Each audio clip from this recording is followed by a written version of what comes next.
Good.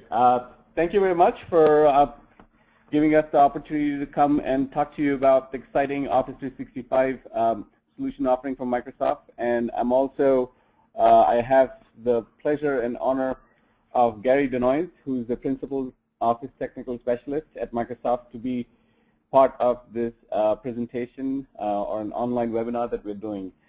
Gary comes from Microsoft. He has been with Microsoft for the last 9 years, and in my past role at Microsoft, he was my colleague when we were working on Lync, Unified Communications, and he went on, and him and I both were part of the Microsoft Online team in the Mid-Atlantic District area. So with that, what we're going to do is try to cover a whole lot of information today in the 1 hour or the lunch break that you all are having. So in that scenario, Brian, are you going to cover this part, or do you want me to cover it? You can go ahead and go through it. All right. So one of the questions that we asked was, what kind of collaboration systems do you have in place today? And it's interesting to see that, you know, almost more than half of you have some sort of Microsoft-based collaboration systems.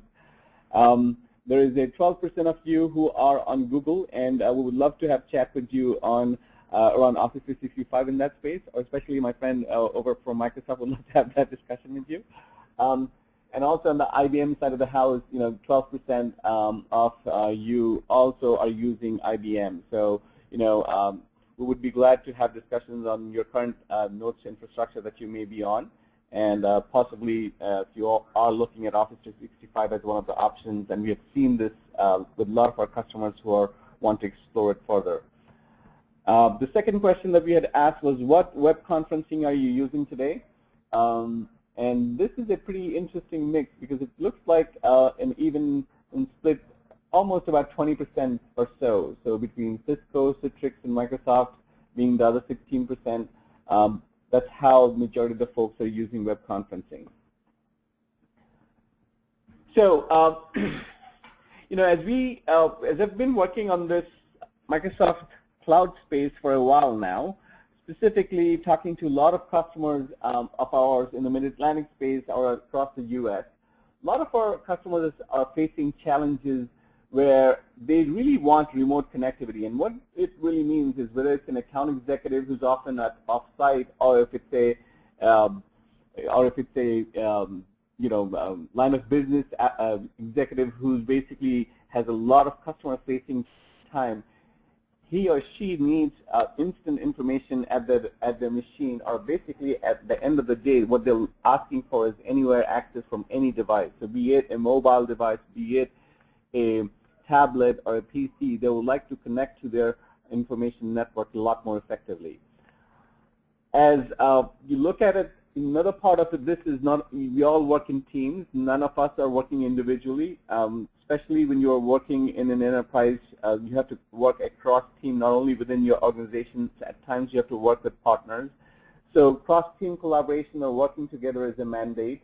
In addition to it, the other part is these days, a lot of the BYOD scenarios have brought about a lot of new technologies that people are using at home and they're bringing at work. So quite often, you know, people during the Christmas time frame had bought new machines, which is like Office, you know, 2010, versus a lot of the people at work were still using Office 2007. So quite often the local IT or your organizational IT is not up to speed with the latest software and technology. So this is an area of request that Microsoft has gotten out to figure out how can we simplify, or, you know, what is referred to as an easy IT.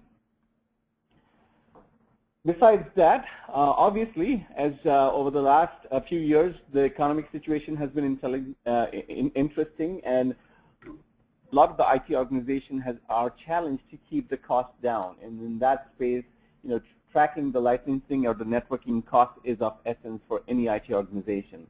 So at the end of the day, all organizations are looking for the best value or the best bang for the buck in this space. Over the last few years, if we haven't been living outside this earth, I think we all agree that there's a humongous momentum behind cloud. Today, you know, they're forecasting that by 2016, there's going to be 10 billion devices. And if you think about it, we're only 6 billion people. So on Earth. So, multiple devices is a common phenomenon. If you look at it, the majority of us have at least 3, if not more devices, meaning your PC or laptop being one, your tablet being the second option, and also your mobile phone being the third. So this is a common scenario that a lot of the customers, they're facing it as a business reality. Furthermore, 1 billion plus people are using social media services today. You look at the way that Facebook, has made an impact on the social space at a personal level, and also LinkedIn, the way that has caught on fire on the commercial or the professional space. This is a space that I think is still going to continue on, keep on growing. Furthermore, there was a report that was done by EMC that by 2020, 30% of the data that we will use will live in or pass through the cloud infrastructure. So what that means is literally 1/3 of all the data that any individual would communicate is going to go or connect to any cloud-based infrastructure over the next 7 years. So this is a big movement or a momentum that's coming up that we see as a business reality. At the end of the day, majority of the customers are asking for better economics. They want increased agility so that they expect the IT to have the latest solutions offering from their vendors that they have in their IT infrastructure. At the same time, they want to connect all the employees within the organization, not only just the knowledge workers. They also want to connect the floor workers. So it may be in a manufacturing plant that they would like to have the manufacturing factory workers be connected. And in the same way, for a financial institution like a banking organization, they may want to have the retail branches of the employees within that also connect at a simpler level. So on behalf of the IT or the information technology team, there are a lot of great expectations that they're expecting. This is a slide that describes that over the last 7 or 8 years, back in 2004 onwards, Microsoft had started investing in a significant way to build these world-class data centers across the world. If you look at it just in simply on the cloud infrastructure, they had spent about over $2.3 billion. And what this means is these are some of the largest data centers in the world. Some of them are the size of 10 football field sizes, which can host over 1 million servers in each one of those data centers. And they're also connected over very fast, highly capable fiber backbone bandwidth. And not only that, they're also located in very highly efficient power energy areas. So in some cases, it is near the river or near water source where they can generate or have their self-generating power, or near nuclear facilities and whatnot. So this is a very, very important initiative that has gone about over the last 8 years. And in addition to it, they have it in a scalable format, which not only spans North America, but also Europe and Asia. So a lot of the organizations, as they are spanning the globe these days in the global world economics.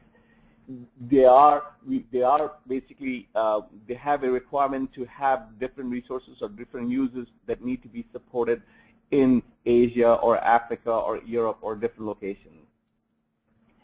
So in majority of the cases, these things come about is like, why Office 365? This is one of the questions that I hear a lot from my customers. If you look at it, device proliferation in organization is a significant issue. And these days, not only just devices like PCs and laptops, these days, applications need to be smart enough to have touch-enabled or touch functionality besides just the mouse or the keyboard. Pen is the other element of service. Touch, I believe, is going to be a significant one as the adoption of iPad has creeped into the enterprise space. And now with Microsoft Surface and other touch devices, this is going to be a very device-centric ecosystem that we're talking about. The cloud provides organization on an on-demand infrastructure, meaning that it allows an enterprise to scale up or scale down. And simply put, organizations such as, for example, Pizza Hut, they see a significant amount of activities or online activities just about now, which is before the Super Bowl. And, especially on the Super Bowl day, it really goes to the roof. And from that perspective, they need a little bit of an elasticity to scale up their infrastructure. But as that is completed, very soon thereafter, they need to bring it down. So rather than making, millions of dollars of investment on infrastructure, a more optimized way to look at it is to look into cloud-based services. Furthermore, this is more applicable on financial organizations, so for example, and individuals too. So for example, Department of Treasury or IRS sees a lot more activity by the time April 15th comes, which I need to take care of. But at the same time, December 31st is another area that, a lot of the financial organizations, as they're basically trying to close out books and the year-end stuff. So we see this kind of on-demand requirement coming up in a significant way in a lot of organizations. Furthermore, if you look at the social side of the house today, organizations need to provide social capabilities or social computing capabilities, whether that's newsfeed, microblogging, and this is one area that Yammer, I think, has brought in a new area of social computing capability for the enterprises, and that is, I believe, one of the reasons why Microsoft acquired them last year. In addition to it, there are requirements for multi-party high-definition video or Skype integration within the corporate space. So these are some of the reasons why what Office 365 provides, in addition to providing significant control for the IT organization, because at the end of the day, you can provide the most functional capability or the functional software, but if it does not comply with the IT security requirement or the security requirement for the information technology team, it is very tough to get a particular solution deployed. So the way Office 365 works for everyone, there are two major categories of users in Office 365. And this is defined as information worker offering and task worker offering. What information worker offering, the way it differs is, majority of the cases, information worker is a power user or a semi-power user who deals with or is in front of the PC majority of the time during the day. The task worker may be a person who basically needs to come in, log into his or her laptop or a computing device early in the day, or for a smaller or a certain portion of the day, not on, for example, 6 hours a day or so. So factory workers, retail banking users are the examples of task worker offering. So Office 365 basically provides a solution that covers both. In addition to this,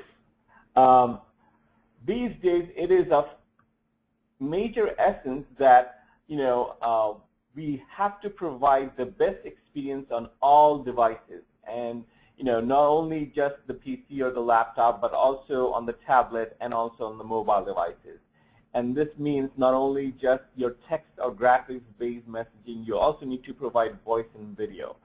And on the other part, as cloud is there are different ways of deploying a cloud solution. Nobody is going to go into a full cloud-based deployment overnight.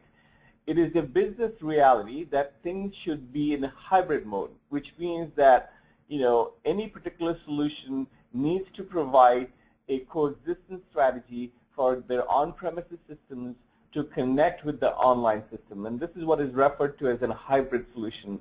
And Microsoft's productivity vision includes the best of both the worlds, meaning best experience across the devices and the cloud on your terms. So you can choose that you may want to deploy Office 365 for a small group of individuals within your organization, let's say 200, 250 users, and then scale it up later on as you get comfortable with that. That's the kind of solution where Microsoft has realized with Office 365 today. So for all, what is Office 365? Today, just like Office on your desktop, nobody buys Word or Excel or PowerPoint separate. Office 365 is a software as a service that's provided in the cloud, and this includes Exchange Online, this includes SharePoint Online, and this includes Lync Online. These three specific online services provide the infrastructure that is referred to as Office 365. In addition to this, there are three other major capabilities. Earlier this week, Monday, I believe, Microsoft announced Office 365 Home Premium. And there is, for the enterprise, there's the Office 365 Pro Plus. What that means is today Microsoft is packaging Office 365 licensing as a monthly subscription fee.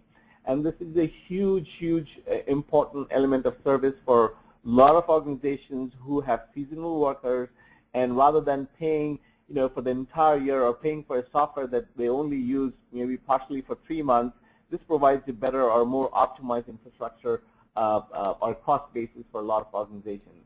Furthermore, one of the other desktop applications such as Microsoft Project, which has a offering as Project Server, is also being offered as Project Online. Visio Pro is the other solution that is also going to be part of Office 365, and these by in itself is referred to as an Office 365 services offering. Some of the benefit of these, if you look at it, one of the key benefit is that the Office that you will have the option to use on your desktop as a full install application. Those are the same applications that you can have or run from the cloud. It is a similar look and feel. The Exchange, your favorite Exchange that you may be using today with the Outlook as a front end. If you go to Office 365, that's the same experience that you would bring in along with that. So what that means is it will provide you with the same offline capabilities, same connectivity with your Windows Phone devices or iPhone or Droid devices if you have those. In addition to it, at the same time, it also allows your IT organizations to have a lot more tighter control or security configurations that you can tighten it up. So things like Active Directory Federation is used for providing single sign-on across multiple devices. Furthermore, these different devices are optimized for different experiences, meaning that, for example, Outlook Online or Exchange Online, the Outlook experience is uniquely different on a touch-enabled device versus a non-touch-enabled device that may be part of Windows 8 or Windows 7 today. Also, that also includes the mobile phone infrastructure too. In addition to it, one other key element, I think a key differentiator from Microsoft, is providing 3.9 availability. Whenever you're exploring or looking into specific cloud-based infrastructure, this is an area that is of utmost essence. And I'll let Gary talk on this space because this is an area that a lot of the questions come up around the area of security or area around trusted service, around privacy and whatnot. So with that, I'm going to bring my friend Gary Denoise, and he's going to take over the presentation as we go onward. Thanks, Kazi. So as we look at moving forward, some of the benefits of Office, so Kazi talked about the new Office Pro Plus is being delivered from the cloud. That is using our streaming technology, so it's a virtual delivery that allows you to have a full install of the client, so you can still use your macros, you can still use your add-ins and all of that. One of the benefits that gives you is the ability to do side-by-side installs. So one of the obstacles we've seen from our customers in terms of moving to the latest versions of our software is the deployment factor. How do we deploy the new version without disrupting our technology? There are integrations into line of business, et cetera. I have this old Excel application that's integrated with a line of business app, and I don't know if the new version is going to work. So one of the benefits of having this streaming technology with the new version of Office is having a side-by-side install where you can move on to the latest version, and then you can sunset the old application as your integration with your line of business moves forward. We're also moving from a device-centric model to a user-centric model. So traditionally, you license Office per device. Every device in your enterprise, a required version of Office required a license. In this model, we're doing per user licensing, and that gives you some flexibility where, as a user, you can install Office on 5 different devices, if you will, whether it's Mac or Windows, and per user. So each user has 5 installs of Office and only pays essentially once for that license, which is a good benefit there. Your settings also roam as we look to personalized settings. We're going to roam your settings across your devices. So as you save applications to the cloud, as you open up a Word doc, for example, at work, and then you go home and you want to look at some of your information on your tablet or on your phone, as soon as you open up Office, because you're actually logging into Office, your settings will roam and you'll have access to that particular document that you were looking at, or spreadsheet, or PowerPoint, or what have you. So the ability to find your information wherever you are on any device is part of that infrastructure that we've built. The automated software deployment there, one of the benefits that you'll get is because we're streaming technology, you won't have to build Service Pack 1 deployments or slipstream builds of these applications. We'll automatically update the application in the background, and the next time the user just opens Outlook or Word or Excel, it'll be updated. So you don't have to worry about that continuous patch deployment for Office, which is really nice. If you choose to pull down Office in our deployment tool and push it out with a technology like System Center or what have you, you also have that option. So you're not relegated to one way of doing this, but you will continue to get the benefits of the virtual technology and the always up-to-date infrastructure. The manageable background updates is what we just mentioned, and you still have the ability to use group policy if you wish to add particular things to Office in terms of security or configuration or what have you. Within the stack, this is sort of an eye chart, a bit of an eye chart, but the idea here is with it, Office Pro Plus, you get Word, Excel, PowerPoint, OneNote, all those things you would imagine inside of that environment. With SharePoint Online, by default, you get a 10 gig base tenant. So that's pooled storage that you start out with. For every user that you add to the environment, you get an additional 500 megs of pooled storage. So that just adds to the mix of building team sites and intranet sites and what have you. You also get a personal 7 gig storage for each user that's called SkyDrive Pro. So this is like a Dropbox functionality or something like that in the consumer world. It's available for each particular user, which is a great benefit in terms of personal storage or getting away from those home drives or having local LAN servers to house information. You can do that from the cloud with SkyDrive Pro that's part of SharePoint Online. When you move over to the Exchange Online space, you get a 25 gig mailbox by default. Works with Outlook and web app. You have all those capabilities that you would imagine, sharing calendar, using mobile devices. We also have an agreement with RIM.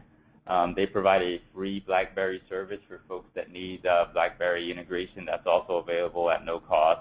And then we have some advanced capabilities like unlimited archiving and what have you. That's part of that SKU if you wish to go that way as well. From a link perspective, we give you the capabilities of doing instant messaging and presence, PC to PC voice calling and video, multi-party HD video. We also have integrations with telephony providers that will give us the ability to have voice in the cloud. So if you want to call a PSTN number or cell phone, you have that capability as well as integrating with business applications like SharePoint and Office and Outlook and integrating presence into that environment. With Visio and Project, these are new to the suite. As Kazi mentioned, you'll have the ability of having the Visio client and all the charting, graphing capabilities there that you would imagine, as well as having the project client, as well as the project server infrastructure online, and integration with things like SharePoint, so your tasks will be integrated across Outlook and SharePoint and Project, your net charts, and all the things, milestones you'll see across the environment, which is really nice.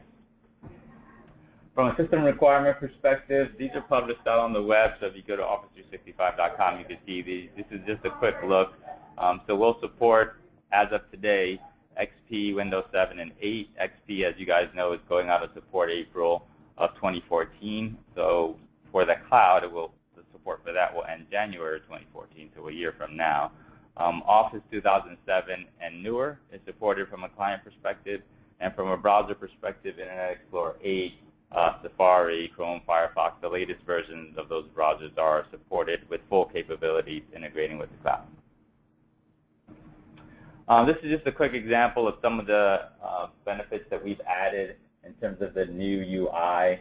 So we wanted to make it touch-friendly. We wanted to make it a flowing UI, take away a lot of what we call the Chrome, the extra peripheral stuff that's in your view. So we slimmed it down so you can see your, in this case, you're seeing your message list and you're seeing the preview pane and the ability to get to the information that you need.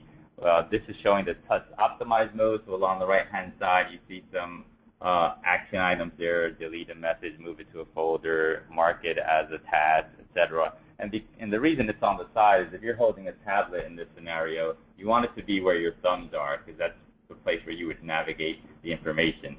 So as we click forward, one of the other things we did is give you the ability to just get to information without having to switch your views. So if you just hover over calendar in this example, you get a calendar peek, what we call a peek. So you just get a pop-up of a fully interactive calendar. You can touch any day or meeting there and have full interactivity with it, but you don't have to move to a full calendar view to get that. We also gave you things like inline reply. So if you press reply on an email, you don't get a full another pop-out window. You get an inline reply where you can just reply to that message, hit send, and you're off and running. A lot of us have experienced that situation where we have a bunch of open items or open emails on our desktop and we don't know what goes with what. So we wanted to eliminate that. From a mobile perspective, we've had support for Windows Phone, obviously, for iPhone in this scenario, for Android, and a bunch of others. What's being depicted here, you're seeing the SharePoint offline capabilities from a newsfeed perspective on that first Windows Phone. On the second one, you're seeing the link instant messaging capabilities. On the third one, you're seeing the Outlook integration on the iPhone and how to find people. And then you're seeing the UI on the fourth iPhone there in terms of that would be your start menu and what it looked like on the phone. So when Kazi talked a little bit earlier about the right experience on the right device, based on the device that you have, the software will curtail itself to give you the appropriate experience for that device, which makes sense, right? So you're more apt to take a picture on a phone than take a picture from your PC, and you'll see those types of integrations just flow in based on the device that you're on. What we're seeing here is some of the SharePoint social capabilities. So this is just native SharePoint where you're seeing the ability to have a social feed, have things like @mentions and hashtagging and liking, having inline video play, etc. All of those capabilities are there. This is just SharePoint in and of itself. We're also integrating Yammer into this, as Kazi spoke earlier, so you're going to see the Yammer feeds coming in here as well. What you see on the far right corner there is a contact card. So when you hover over a person, you get their contact card where you can instant message them or call them or start a video call. But along with that, you can have outside social feeds as well. So you can see there's some Facebook updates coming through. It could have been from LinkedIn. It could be from other sources, where we're animating social feeds coming from all kinds of sources within the enterprise. And those can be turned on and off depending on your requirements from a information security perspective. This is a view of what Link Online looks like. If you're conducting a meeting online, you have the capability of having multi-party video. Along the top there, you see what we call the gallery. So the larger pictures are what we call the standing row, and those are the 5 latest active speakers. The ones below that are the sitting row, and those change. They sort of carousel around as the active speakers move. If you have a person that's doing a one-to-many meeting, you can set that person and lock that as a spotlight and say this person's picture is always available, but the rest can carousel around. What you see in the middle of the screen, the agenda, that would be your PowerPoint. Obviously, to the left, you see the meeting attendees. You can manage them. You can remove them from the meeting, mute them, all that sort of stuff. And you also see things like instant messaging in line there as well. On the bottom right, the 2 pictures that you see, you have an option as an end user to see presenter view, to see a gallery view, or to take pictures or video completely away. So you have control as an end user in terms of how you want to attend this meeting. You can also attend as a rich client or in the browser, or a third way, if you have a tablet device, we have for Windows, we have what's called Link for Windows there, Windows 8.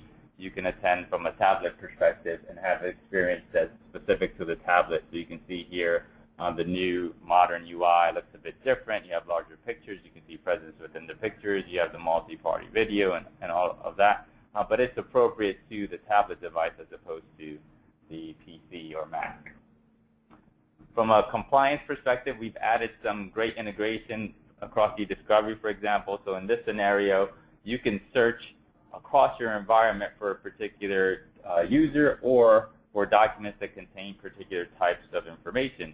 So I can search across Exchange, SharePoint, Lync, and gather all that information back for a discovery report, or place it all on hold automatically. So if I'm looking for something that relates to mergers and acquisitions, I can put in the keywords for that, and everything related to mergers and acquisitions that Kazi was working on will be automatically placed on hold across the entire environment.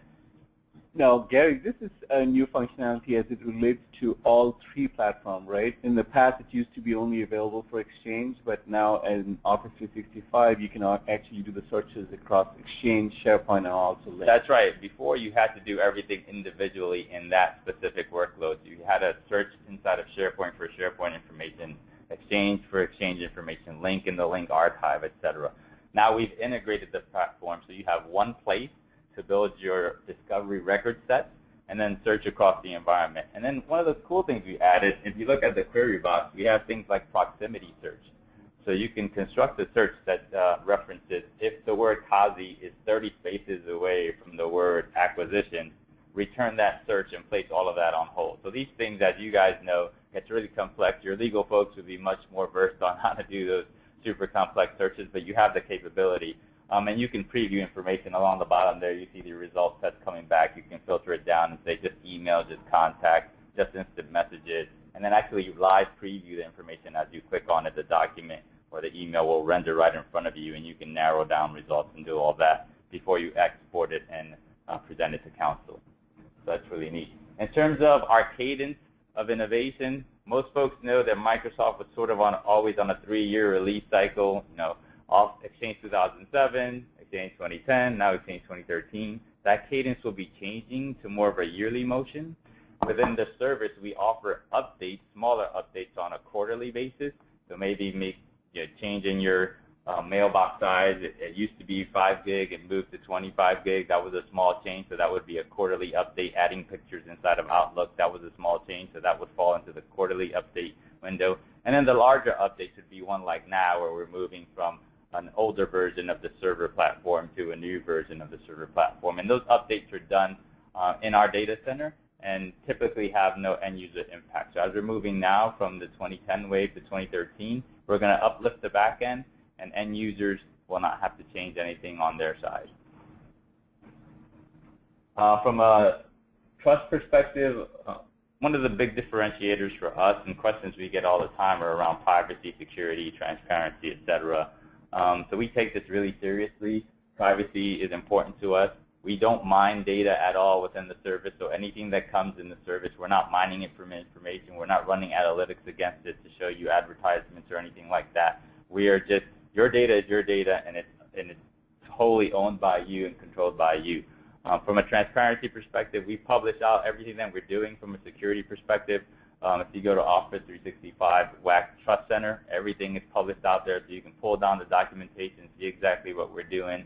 We don't think that security by obscurity is security at all. So we'll let you know what we're doing. If we're doing it right, it'll be secure. From an independently verified perspective, we have third parties that come in and audit and do reporting for us. So we always get asked by customers, can we audit your environment? Well, you wouldn't want thousands and millions of customers tracing through the data center to do audits and look at information. So we have that done by third parties. We publish those out. So our ISO 27001 documentation, our SSAE 16 documentation is published and available for customers to review and share with their auditing and security folks. And then from a security perspective, we attack this from a 7-layered approach all the way from, you guys remember, trustworthy computing from an engineering perspective to our implementation in the data center of having surveillance and having physical security and biometric readers and dual-factor integration and intrusion detection devices and everything you would imagine. And this, I believe, is one of the core reasons why I'm a big proponent of Office 365 or Microsoft Online Services is at the end of the day, it's not just the entire service being security compliant. It's also the individual products, meaning that individual products like the Windows OS, applications such as SQL Server application or Exchange servers, they basically go through some security requirements such as common criteria. And in addition to it, there are like FIPS, which is Federal Information Processing Standard around cryptographic modules, those also are reviewed by Microsoft or have third-party assessments done in the implementation of it. So that level of granularity is not perceived in the other side of the house. So, Gary, on the privacy stuff? Yeah, so real quickly, we talked a little bit about this. We don't spend a bunch of time on this. So as I said before, we don't mind the data. We don't look at it for any other reason unless there is a support issue and you ask us to help you look at something. That's the only time we would look at it. From a portability perspective, customers always ask, can we get the data out if we wanted to? Of course, it's your data. You can extract it anytime you want. And we don't mingle data, right? So this is not, Hotmail and Outlook.com mixed with business information. We don't do that at all. Your data from a business perspective is yours and wholly separate from anything else we might have in the cloud like Xbox or Hotmail, as I mentioned before. So that information is not mingled at all. Transparency, we talked about this. You'll always know where your data is stored. So if you ask us what data centers is my data in, we're able to tell you that. That's a differentiator for us as well. Some of our competitors don't have that capability of telling you where your information is, which is important to customers. We can also tell you who accessed it, so you have the capability from a reporting perspective to see what's going on in your environment, who has touched your information. We don't allow any of our admins to ever touch user or customer information without a specific support request for a customer. If that ever happens, we send red flags up through our environment, sends a whole bunch of triggers, and that sort of locks down and triggers a whole information protection sequence that happens there. We talked about some of the compliance and certifications that we have. These are big. ISO is what we were the first and I think still the only. Some of our competitors are trying to catch them, and we'll get some of those soon. But we've been ahead of the game there. EU model clauses, again, we're the only ones that have that. As you guys know, the European Union is very strict about privacy and security. So we implemented the EU model clauses as well as the data processing agreement. Again, we're the only vendor that has a data processing agreement in relation to the cloud and EU model clauses. From a compliance perspective, there's a bunch of regulations that we help our customers meet. This is just an example in the healthcare space, HIPAA. So we will sign a BAA for HIPAA if folks need that. EU Safe Harbor, which gives us the ability to transfer data from the European Union and house it here or Switzerland or what have you. So all of those, we've done a lot of work to make sure we comply with those regulatory requirements around the world. From a customer perspective, this is just a small snapshot of some of the customers that are in our cloud. You'll recognize a lot of the names here and all the different industries that this represents, whether it's consumer goods or whether it's retail or whether it's hospitality. There's a bunch of different kinds of customers here across the world and across the different verticals that are using our solution, and we're happy to have them. And this is on the security aspect. I mean, one of the most popular questions around whenever customers are looking at deploying a cloud-based services, specifically in the hybrid environment, what Microsoft has done is not only just implemented security within the products, but also back it up with 3.9 with financially backed service level agreements. So just in case because in reality, obviously we all are chasing 3.9s and 4.9s, but at times there will be things of irregularity that can happen. So that in those cases, SLAs are backing up for 3.9 capabilities. That's an important distinction. So with that financially backed capability, we pay our customers back in real dollars, while some of our competitors just give you service credits, meaning they'll give you 3 more days on the service or what have you, which is much different than actually being paid back if we don't meet our obligation as a service. And also, this is actually a follow-up slide on the privacy stuff that, I just wanted to highlight that, Microsoft focuses on 3 areas. They disclose the privacy stuff. They have a specific disclosure in this area, which allows the customer to make choices. And they also provide notice at times when specific things occur within the infrastructure. So as we look at it, Microsoft has an unmatched capabilities in the cloud. They have 15+ years of experience as a consumer and business services. These are the same folks that have started, for example, Hotmail or MSN in the past. They have managed these large worldwide global centers that under what the Microsoft calls is the GFS or Global Foundation Services. This is the same team that basically took the best practices of managing Microsoft's internal IT infrastructure and has implemented it. So from that perspective, Microsoft basically puts the same rigor of implementing some of the best practices in the deployment side of the house and how they provide some of these capabilities to a lot of the engineers. And if you look at it with 30,000 plus engineers who are working on the cloud-based activities, this is a significant and a major initiative that has been taken, which is pretty much unmatched in the enterprise space for a lot of large, in the enterprise space across the board. Most of our customers have been using the largest cloud service in the world and never noticed it, right? Absolutely. So Windows Update is the largest cloud service in the world. It updates billions, literally billions of PCs every month. Everyone knows that on Tuesday, updates come out. It just updates, and you move forward, and people don't even notice it. So we have a ton of experience on how to do this. And in addition to it, if you look at the certifications in the bottom, FISMA is a requirement for a lot of the federal agencies. They would like to have FISMA certified infrastructure, and this is one of the things that has been implemented specifically for Office 365. And Microsoft has a specific solution offering in this space for the government solutions or the government customers. So there's an Office 365 for G, which is referred to the government side, and that's more of a dedicated service that's provided. So getting to the cloud, this is an area that we all have to consider. And this is a report that was done by Gartner in last year in April, where as you go and decision making around the cloud is a decision that you have to make it today or in the next 6 months, but it is coming down the road. So in that process, another thing that Microsoft has done is they have created a very excellent framework in the decision making process, and that's something that they have communicated with their partners like us over here at DISYS. So this is a process that we go through on how you evaluate a product and then finally how you deploy the product.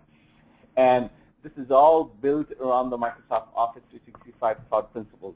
You want to talk about it a little bit? Yeah, so these cloud principles are just the areas that we've discovered over helping move thousands of customers to the cloud that typically are the places where folks get stuck or are showstoppers. So we'd like to talk about that up front and make sure folks understand exactly what the service is about before you get down the road, invest a bunch of time, and find out that the cloud may not be for you at this time. The first one is the service is highly configurable and not customizable. So in order for us to get economies of scale, keep the price low, manage the environment in a systematic way, we have to have certain things in place that are unchangeable. So we have, for example, a 25 meg attachment limit. That's the same limit for everyone. We don't have 110, 1B10 for one customer, 5 for another. That would make it hard to manage.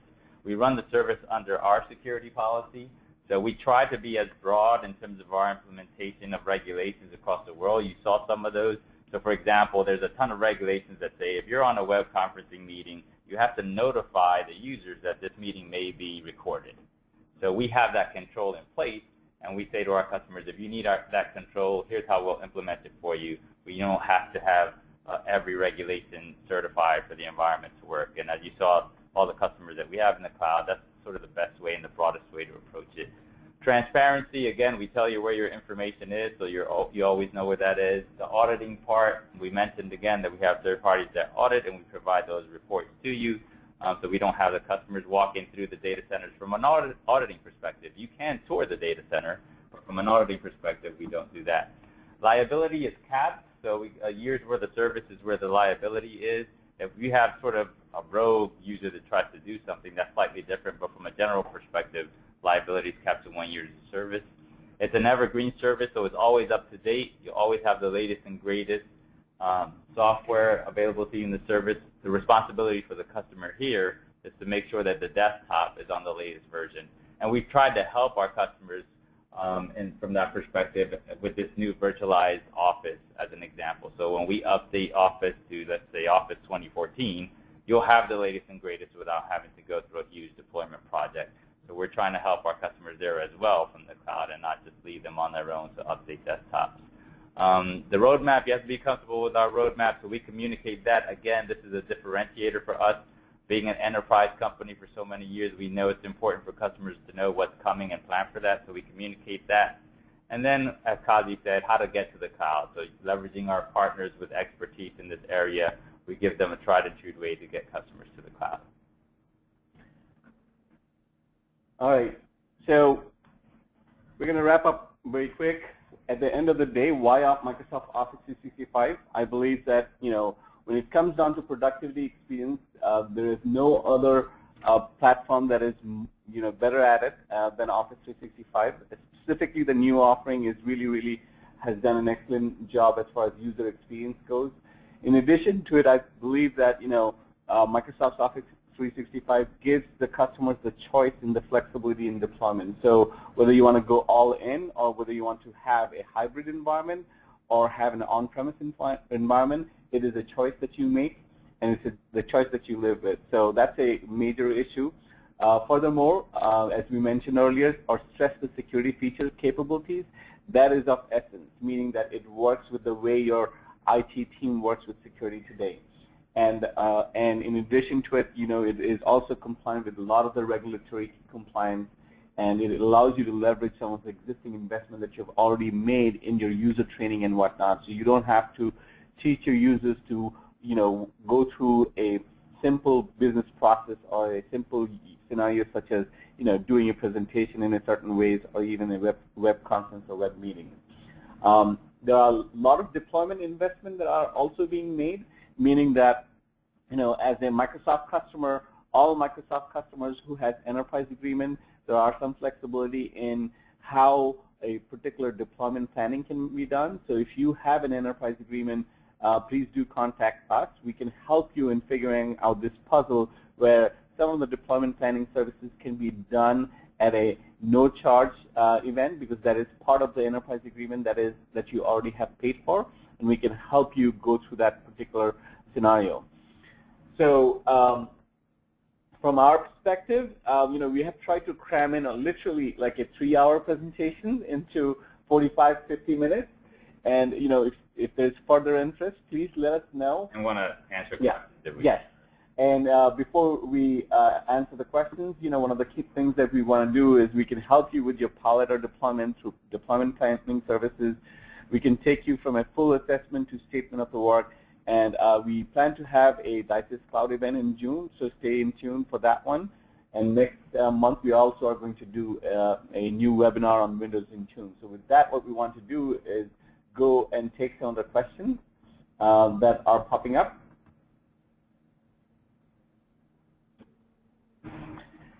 Brian? Kazi, do you see the questions there in the chat box? I'm coming up. Okay.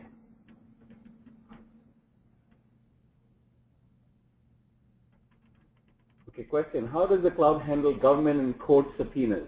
Do they refer to them to the customer legal team first? Yeah, so it's a great question. We get that question all the time. In the event that we're served with a subpoena, the first thing we do is redirect that to the appropriate entity. So if someone, served us a subpoena saying we want DISYS information, we will redirect that to DISYS to make sure that you guys respond to it in the way that you want. And then if you want us to provide data or help you pull that data out, you can. In most cases, the customer has the capability of going into SharePoint, Exchange, or what have you, and pulling that information, as we showed you, the e-discovery platform. But yes, if a subpoena is served to us, we will redirect it to the customer. Then the question is, how does Unified Communication Services work with 365? For example, call center users and their environment are integrated with Microsoft Outlook today.